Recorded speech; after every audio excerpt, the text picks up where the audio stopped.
Hey everybody, Brian Shannon here from alphatrends.net. It is Tuesday, it's actually Wednesday, the 24th of July, and we had a pretty good sell-off in the markets here today. S&P lost 2.25 percentage points.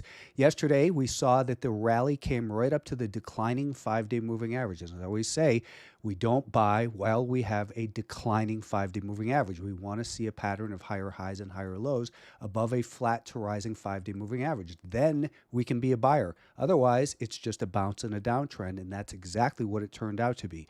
I had no idea that we were going to do this, of course. I would have put my whole account short if I thought that was going to happen. But I knew that it wasn't a good time to be a buyer, and it still is not. We are right at the 50-day moving average, and perhaps we point back to this in a couple days and say that's where the market bounced from. But right now, there's really no evidence of support. We saw, a good volume surge here at the end of the day, but if even on this 1 minute time frame, we still see in the last 10, 15 minutes of the day a pattern of lower highs and lower lows. That's not what an uptrend looks like. So continue to be very cautious about this market. The 20-day moving average is now declining, and next week that will the pace of the decline of the 20-day moving average will advance because we'll be getting rid of once we get rid of these 3 days, and then we start averaging this out.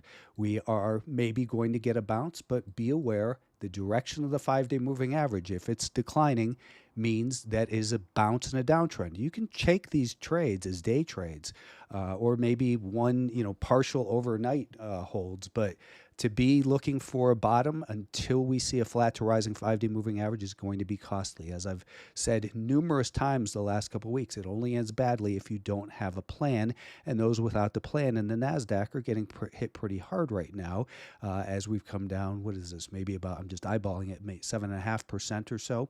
The same pattern here. We saw that we got up to the declining 5-day moving average, and we gapped lower, and the dip buyers got decimated.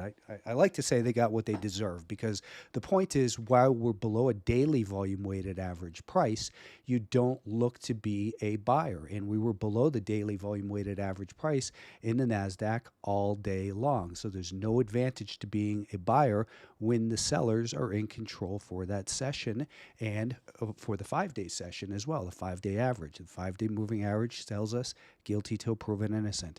We will get bounces. Tomorrow, maybe we get up to 473, and some of you who bought down here are going to get rewarded for that. But take your profits, manage the risk. I don't buy into this because to me, it's just not worth the risk. We came down through the 50-day move. So here's what we've seen.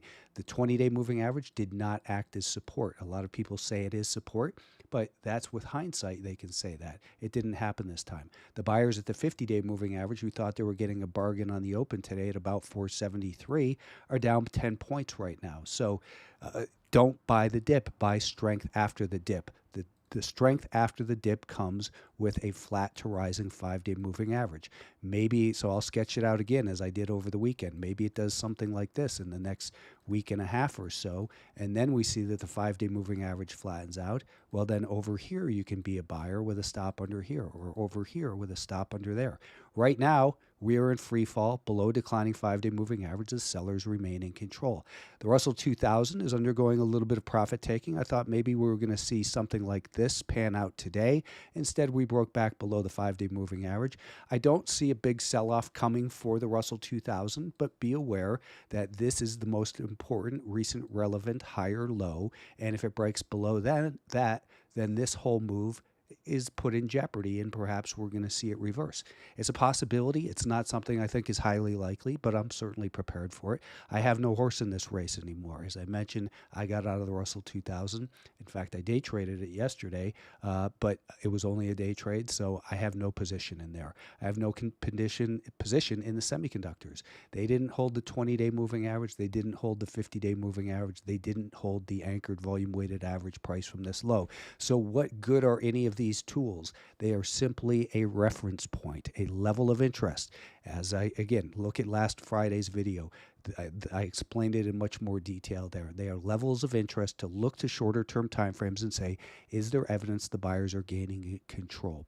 When you look at the shorter term timeframes, there is zero evidence of that. We were below the daily volume weighted average price the entire session outside of that first 15 minutes or so. So the sellers remain in control. You want to be a buyer and think that you're smart enough to guess the bottom, because that's all you're doing is guessing. Then it's your money. Do what you feel is right for you. We all have different risk tolerances. Maybe we're going to head all the way to the year-to-date anchor. I'm not calling for that, but it also wouldn't surprise me. All I know right now is what I have here on this 30-minute time frame is a pattern of lower highs and lower lows with a declining 5-day moving average, and that simply tells me do not be a buyer. The biotechs are holding the 5-day moving average right now. Tomorrow, that 5-day moving average will be rising as we get rid of this data. This is where we were 5 days ago. So each 30-minute period, that line moves forward one bar and as it's replaced with a new one over here. So maybe the biotechs can get back going above here with a stop under there.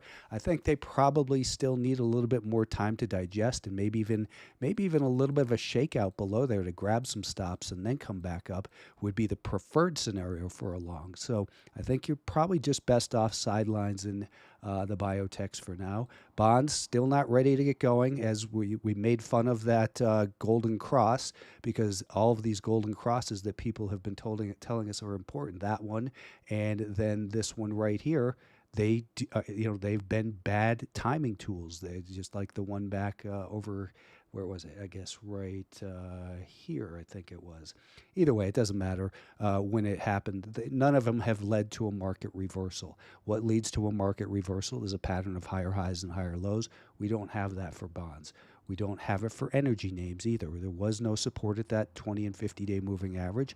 We have this pattern over here, lower highs and lower lows below a declining 5-day moving average. So it's neutral at best based on what you're seeing on the daily time frame, but still in a void on the 30-minute time frame.